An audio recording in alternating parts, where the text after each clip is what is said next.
And so it begins.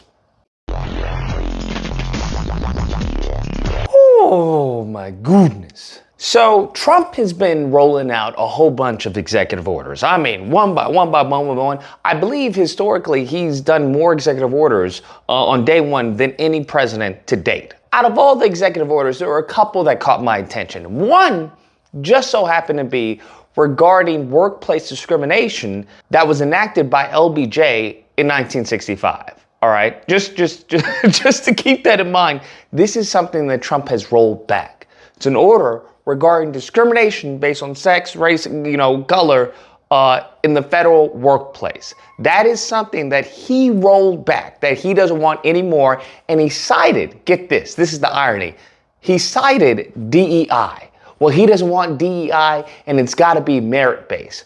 Bruh, this is the most heinous, the most hypocritical position this fool has taken. This whole concept of DEI is really the most just anti-black, most racist proposition that has been presented to this country. Because what they do is they talk about DEI and then he'll have a whole cabinet that is DEI, or what they believe to be DEI. He talks about merit-based and then has a whole cabinet pick of people who are not qualified for the positions that he nominated them for, okay? What are we talking about with this DEI? We all know what DEI means, bruh. We all know what it means. It's very much the modern, the N-word. That's what they try to do.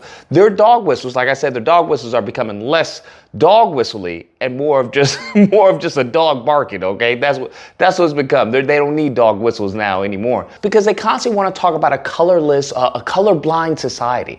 I'm sorry, who's responsible for that, huh? Who's the one that did the lynchings? Who's the one that did the segregation? You say that, but then you do the exact opposite. This is what I'm talking about. You say these things, and then you talk about, hey, there's anti-white racism. How is there anti-white racism in a colorblind society? Wouldn't it just be racism? Why would it be anti-white?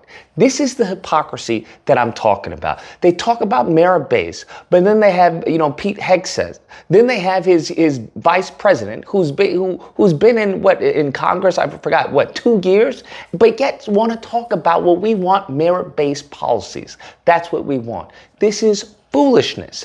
To compound this foolishness, this cherry on top of this stupid sundae, he not only rolled back environmental protections for low-income neighborhoods, something that was enacted during Clinton's administration.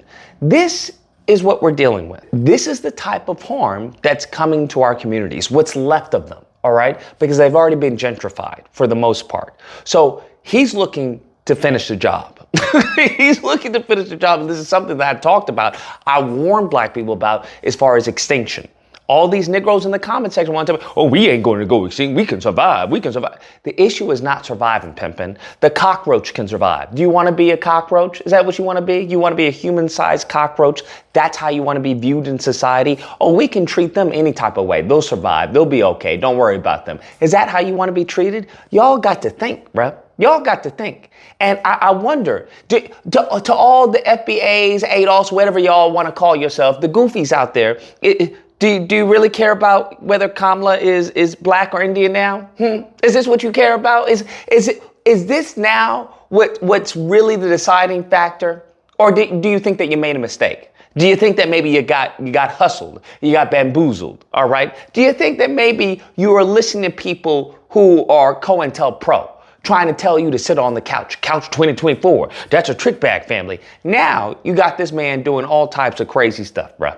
You got this man doing all types of crazy stuff. And I just want to clarify for the idiots in the audience who may come by this video or for the ignorants. When it comes to DEI is because you're racist.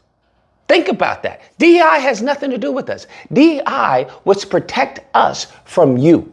Damn. I want you to genuinely think about that. That's what that was in place for when it comes to affirmative action. It was to protect us from your wicked behavior, from your lineage of evil, for your diabolical, heinous mindset and cruelty and disdain that you have for a group of people who have done nothing to you other than trying to be assimilated, okay? Other than trying to be liked, other than trying to sit next to you at the lunch counter, other than trying to sit next to you at the school, right? That's all that black people in this country, in America, African Americans, have wanted. And this is what these policies were there to protect us from.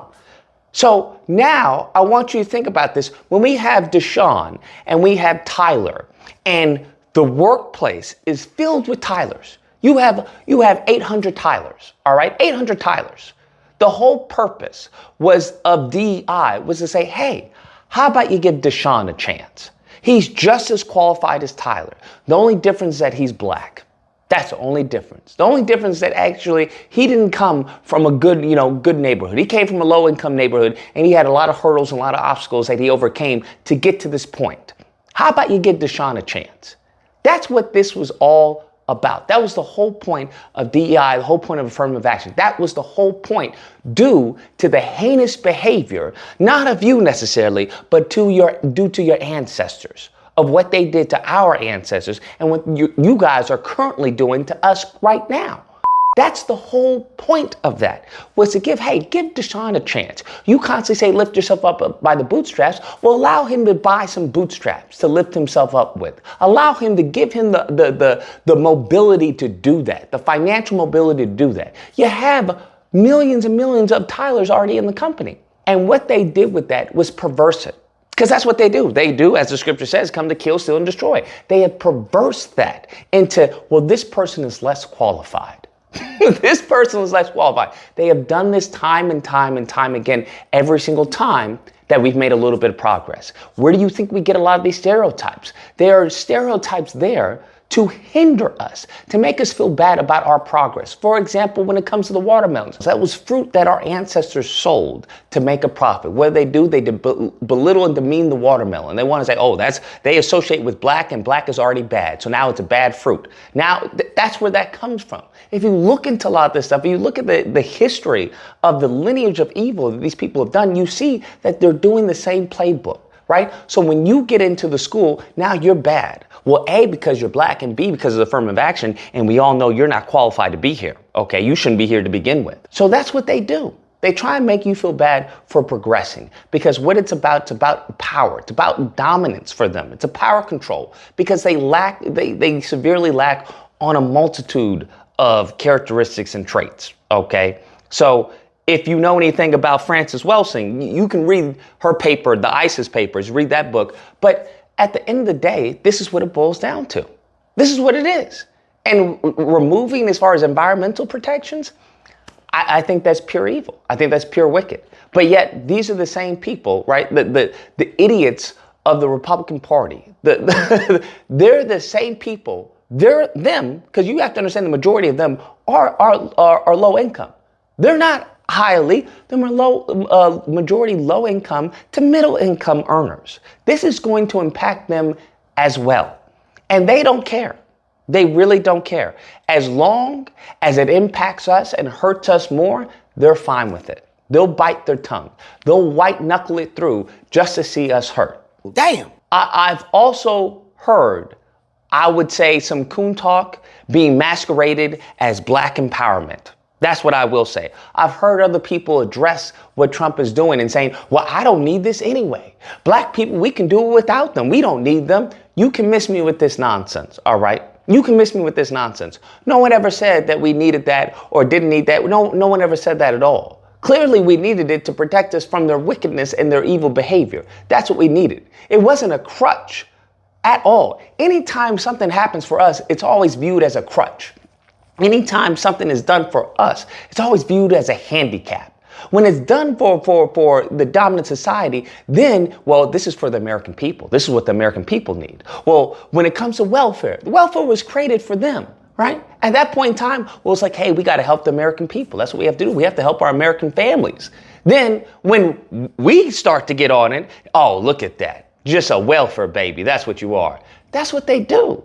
And they're very evil about it. There's a wicked nature in many of these people, lineage of evil, as I say. I don't want to co-sign that, because that goes into coon territory. This is the same mindset that will allow wicked people to do wicked things. Because instead of fighting the wicked behavior, you simply ignore it and go your own way. Imagine where we would be if that's what we did.